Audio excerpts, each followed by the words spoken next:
भगत के वश में है भगवान। भाव के वशीभूत होके भगवान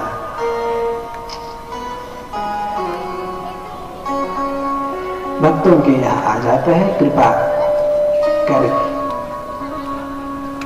अन्य कुछ देखते नहीं, केवल एक चीज देखते हैं और वो है भाव।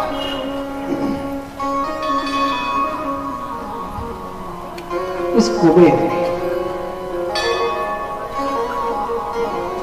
भगवान शिव जी का सानिध्य प्राप्त कर लिया, अपने घर में शिव जी को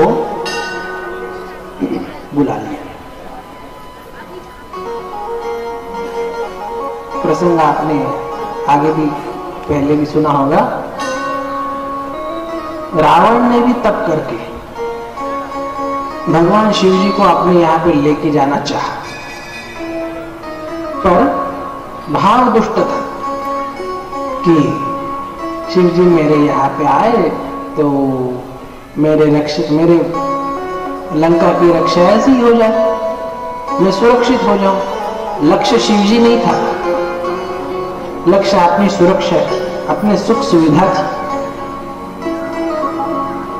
अपना लक्ष्य भोग है या अपना लक्ष्य भगवान है, इसके ऊपर निर्भर होता है कि हमें भगवान कैसे फल देंगे। रावण ने भी तप करके शिव जी को लेके जाना चाहा, शिव जी नहीं आए। कुबेर के मन में भक्ति भाव था, सात्विकता थी। भगवान शिव जी उसके घर पे जाके वहां निवास करते हैं।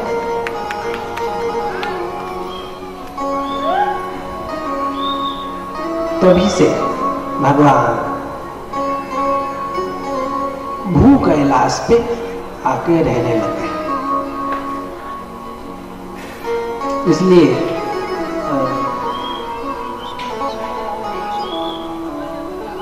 कई बार महात्माओं के मुख से बात सुनी, बाकी सारे देवता विदेशी, कोई स्वर्ग में रहते हैं, कोई साकेत में रहते हैं, कोई गोलोक में रहते हैं, कोई वैकुंठ में रहते हैं, कोई और कहीं रहते हैं।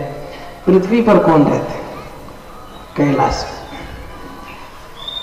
शिव जी निवास करते हैं।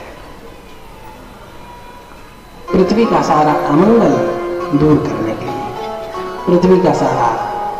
पृथ्वी को भी पावन परम पुनीत रखने के लिए, उसका संतुलन बना रहे, इसलिए तपस्या करते हैं, वहां निवास करते हैं।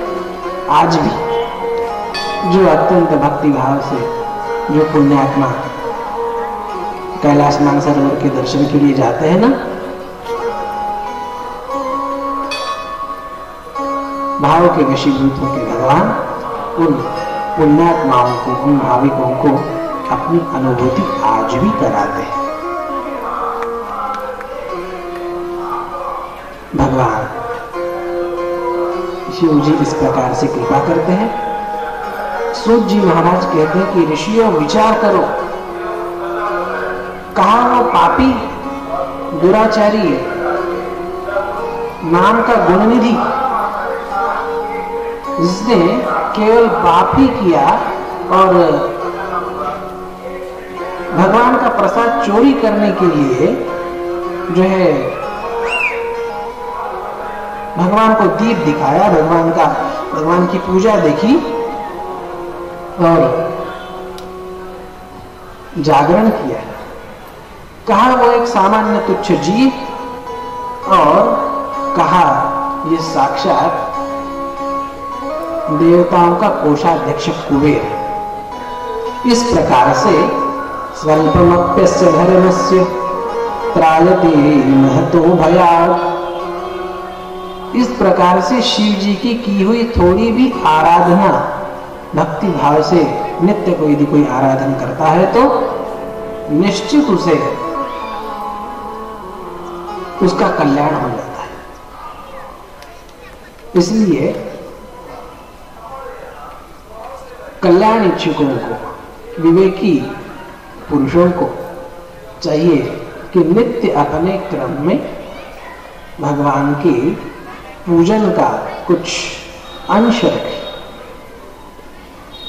अधिक विस्तृत संभव हो तो अच्छी बात है, मनुष्य जीवन मिला ही भगवान के भजन के लिए मूल था, उतना नहीं कर पाए, फिर भी भगवान को थोड़ा जल चढ़ाया जाए, भगवान को प्रतिदिन बेलपत्री चढ़ाई जाए, भस्म चढ़ाई जाए। इस प्रकार से किया हुआ थोड़ा आराधन भी आगे चल के बड़ा परम कल्याण करता है। एक सामान्य तुच्छ दुर्गुणी जीव देवताओं का कोषाध्यक्ष कुबेर बन जाता है। ये शिव जी के आराधन का, शिव जी के सेवन का प्रताप है। गोस्वामी तुलसीदास जी तो अपने विनय पत्रिका नाम के ग्रंथ में कहते हैं, जैसे धुआं देख के निश्चित अपन अनुमान कर लेते हैं कि आग होनी चाहिए, यदि धुआं निकल रहा है तो आग है, उसी प्रकार यदि कोई इस जन्म में बड़ा संपन्न सामर्थ्यवान दिखाई दे रहा है तो निश्चित समझ लेना चाहिए कि पूर्व जन्म में कुछ न कुछ शिव आराधन किया है, इसीलिए उसी का एक फल उसे प्राप्त हुआ है। और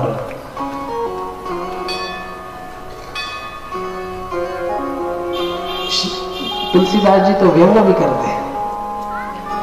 उनका एक पद है, वो कहते हैं कि एक बार ब्रह्मा जी परेशान हो गए। क्यों? ब्रह्मा जी जीवों के भाग्य में कुछ लिखते कुछ है, और वो जीव, सामान्य जीव भी भगवान शिव जी की आराधना करके ब्रह्मा जी का लिखा हुआ भाग्य का लेख लिपि उनकी मिटा देते हैं और बड़े बड़े पदों को प्राप्त कर लेते हैं। तो ब्रह्मा जी तो सोचते हैं कि मेरे भाग्य लिखने का कोई मतलब ही नहीं रहा। मैंने यदि किसी के भाग्य में दरिद्रता लिख दी, अब उसने थोड़ी सी भगवान शिव जी की आराधना कर ली, मजबूरी से ही सही, जिसके भाग्य में मैंने दरिद्रता लिखी उसे भगवान शिव जी देवताओं का अध्यक्ष कुबेर बना रहे, कोई देवताओं का राजा इंद्र बना रहे, कोई दिक्पाल बना रहे, तो कोई किसी प्रदेश का राजा बना रहे। इसलिए ब्रह्मा जी कैलाश जाके मां पार्वती से व्यंग्यात्मक कहते हैं, बावरो रावरो नाथ भवा। फिर मां पार्वती, व्यंग्यात्मक शब्द है, भक्त भगवान के लिए भक्ति से कोई भी शब्द इस्तेमाल करे भगवान उसे प्रेम से स्वीकार कर लेते हैं। ब्रह्मा जी कहते हैं कि भवानी तुम्हारे प्रति तो बावरे है, बताओ हमने सारे सृष्टि के संविधान के अनुसार चलते हैं और ये संविधान को बताओ उससे ऊपर उनकी सत्ता है। हमने जिसका मंद भाग्य लिखा है उसका इन्होंने महाभाग्य बना दिया, और ऐसा करते रहते हैं। इसलिए आप तो हमारा इस्तीफा ले लो।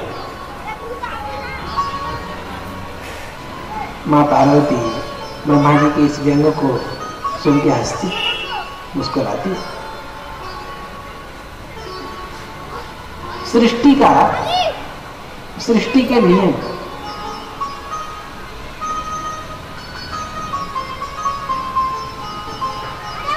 सृष्टि के सारे नियमों से परे शिव जी, कोई नियम उन पे लागू नहीं है, और वो जिन पे कृपा करते हैं उनके लिए भी नियमों का विचार नहीं करते। उनके कर्म क्या है, उनका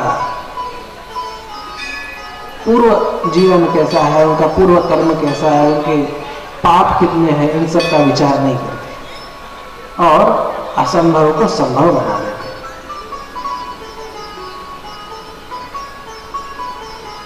सारे तर्कों से परे शिव जी की कृपा है। ये कैसे संभव हो सकता है? वहां बुद्धिमानी नहीं चलती, बुद्धिवादिता नहीं चलती। असंभव को संभव करा देना ही शिव जी का महात्म्य है, शिव जी की महिमा है। हमारे पूज्य गुरुदेव एक वाक्य में शिव महिमा का बखान करते हैं। शिव जी की कृपा कैसी होती है? All magic and no logic.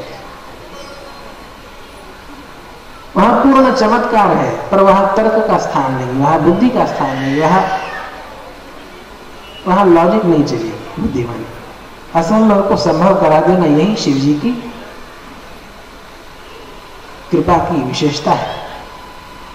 इस प्रकार शिव जी के लिए, शिव जी की हुई थोड़ा भी शिव जी की यदि कोई आराधना करता है तो उसे महान फल शिव जी प्रदान करते हैं।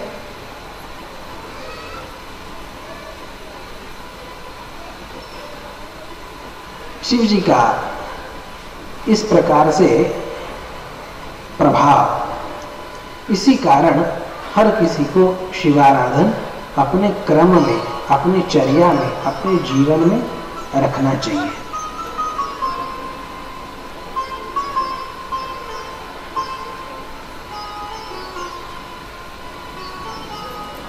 सृष्टि के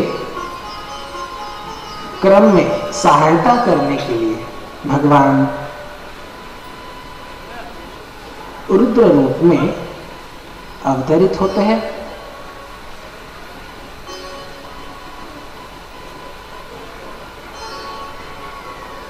अब रुद्र रूप में भगवान अवतरित होते हैं तो अब उनके साथ कोई शक्ति भी चाहिए। अब भगवान विष्णु के साथ में लक्ष्मी जी है, भगवान ब्रह्मा जी के साथ में सरस्वती है। अब ब्रह्मा विष्णु महेश इनके उन्हीं क्रम के हैं तो उनके साथ में भी कोई शक्ति चाहिए।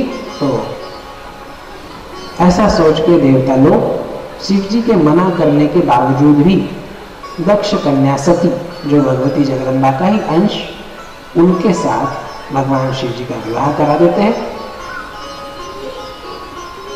भगवान शिव जी उस समय मना कर रहे थे, पर फिर भी देवताओं ने आग्रह किया, भगवान शिव जी का विवाह हो गया। और इस प्रकार से तीनों देव, तीनों शक्तियों के साथ विराज रहे थे और सृष्टि का कार्य कर रहे थे। भगवान शिव जी का प्रताप, उनका महिमान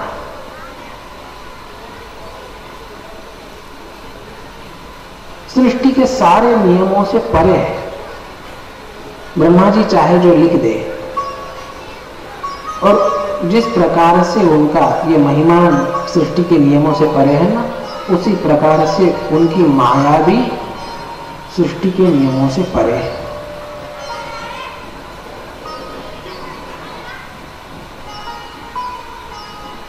एक बार हुआ ये, सूर्य जी महाराज कहते हैं कि सामान्य जीवों पे भगवान की माया चले, शिव जी की इसमें विशेषता क्या? बड़े बड़े ज्ञानी, ऋषि मुनि, तत्व, इन पर भी शिव जी की माया चल जाती है। उनकी माया का कोई पार नहीं। एक बार हुआ ये, प्राचीन काल में नारद जी महाराज भ्रमण कर रहे थे। भ्रमण कर रहे थे तो नारद जी के मन में आई कि तप किया जाए, और ऐसा सोच के वो पहुंच गए हिमालय में। हिमालय में तो हिमालय में पहुंचे। अब हिमालय का सौंदर्य, हिमालय का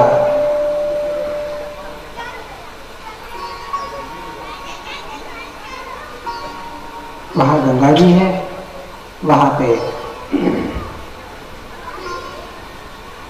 स्वाभाविक तपस्या के अनुरूप है। अब नारद जी महाराज वहां पहुंचे और वहां एक सुंदर दिव्य स्थान पे एक गुफा में वहां जाके उन्होंने ध्यान लगाया और ध्यान लगाया और जैसे ही तपस्या के लिए बैठे, ध्यान के लिए बैठे, समाधि में चले गए। बिल्कुल चित्त वृत्तियों का निरोध हो गया और समाधि सदृश अवस्था में पहुंच गए। चित्त बिल्कुल एकाग्र हो गया, चित्त की सारी चंचलता समाप्त हो गई और नारद जी को जो श्राप था कि एक जगह पे वो अधिक समय स्थिर नहीं रह सकते, वो श्राप भी उनके ऊपर उस समय काम नहीं किया। तब एक जगह पे बिल्कुल स्थिर चित्त, एकाग्र चित्त ऐसे हो गए। कुछ कुछ स्थानों का प्रभाव ही ऐसा होता है जहां जाने के बाद मन अपने आप शांत हो जाता है और नारद जी का मन बिल्कुल निरुद्ध हो गया। अब उसका कारण ये था कि उस स्थान पे प्राचीन काल में शिव जी ने उसी स्थान पे कामदेव को जलाया था और कामदेव को जलाया था और शिव जी ने कहा था कि यहां से, इस स्थान से जितनी भी सुदूर पृथ्वी दिखाई दे रही है वहां तक काम का प्रभाव नहीं होगा, ऐसा शिव जी ने कहा था। और उसी शिव जी के लगाए हुए नियम के अनुसार वहां काम का प्रवेश नहीं हुआ। नारद जी ने उसी स्थान पे नारद जी महाराज पहुंच गए थे। उन्होंने अपनी ध्यान धारणा वहां प्रारंभ की और सहजता से वो उस समाधि सदृश अवस्था में पहुंच गए।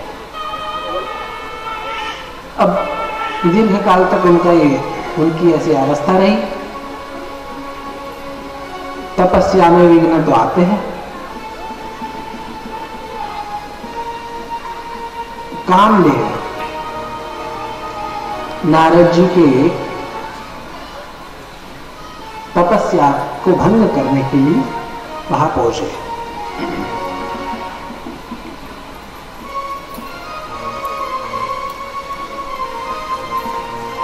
वहां कामदेव पहुंचे अपने अनुचरों सहित। स्वर्ग की अप्सरा और वसंत ऋतु, उनके सारे शस्त्रास्त्र सबके सहित कामदेव आए। उन्होंने नारद जी पे प्रयोग किया अपने बल का। नारद जी पे कोई प्रभाव नहीं रहा।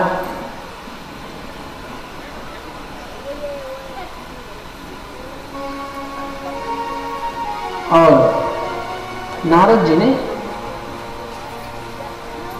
उन्हें क्षमा किया। नारद जी ने उन्हें कहा कि ठीक है, आपका काम हो गया, आप चले जाए। और वो चले गए भय के मारे जल्दी। उन्हें लगा कि कहीं बाबा जी श्राप न दे दे। वो चले गए। अब वो चले तो गई, एक अच्छी बात हो गई, पर नारद जी के मन में ये बात आई कि अरे इतनी बड़ी घटना हुई कि मैंने साक्षात